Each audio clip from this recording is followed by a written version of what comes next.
Hello and welcome to DVM 360 TV. I'm Erica Tricarico, and joining me today is Dr. Phil Tusak, Veterinary Communications Management Consultant and Wildlife Outreach Veterinarian in Perth, Australia. Thank you so much for joining me today. Good to be with you. So can you share how the pandemic has impacted the veterinary industry in Australia? What's been going on over there?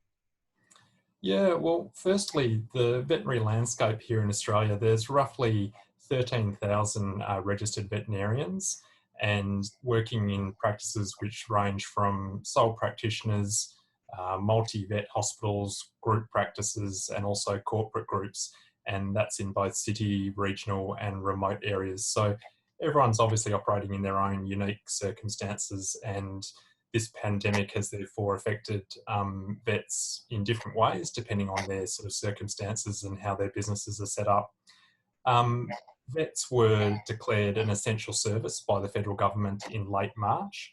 And I think initially there was quite a bit of uncertainty in the industry in terms of how the pandemic would unfold and how it would impact on business. Obviously that applied probably more broadly to the community in general as well.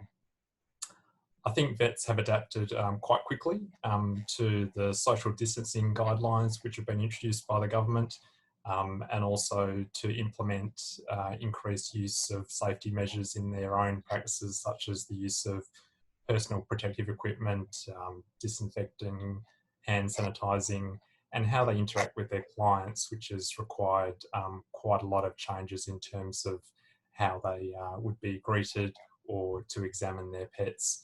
And so depending on the circumstances of those vet hospitals and how many staff they've got, some of them have been splitting their teams into different groups so that if one group of staff were to become ill, that the hospital could still keep going.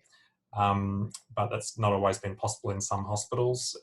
Others have had to reduce their hours. Some have been able or had to get rid of casual staff to concentrate on their core business staff.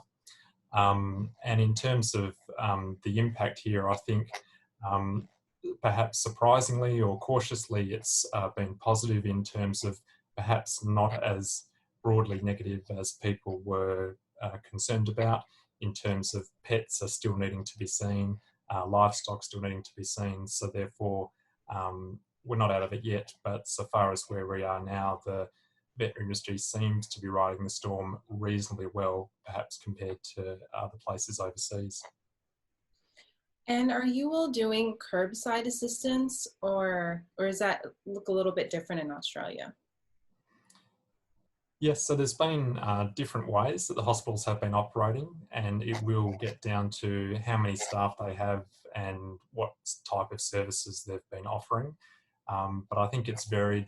Some hospitals have been allowing one client in at a time with their pet, and then the pet is taken through by a staff member out into the treatment room for assessment by the veterinarian, who then contacts the owner via phone or telemedicine to speak with them about their concerns.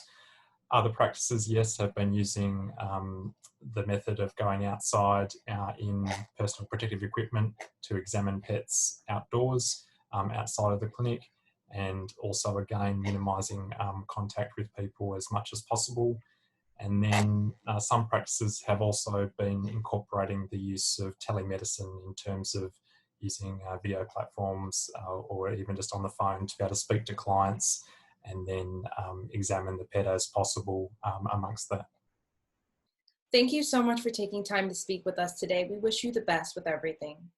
For more news and exclusive interviews about the pandemic, visit dvm360.com. For DVM 360 TV, I'm Erica Tricarico. Thanks for watching.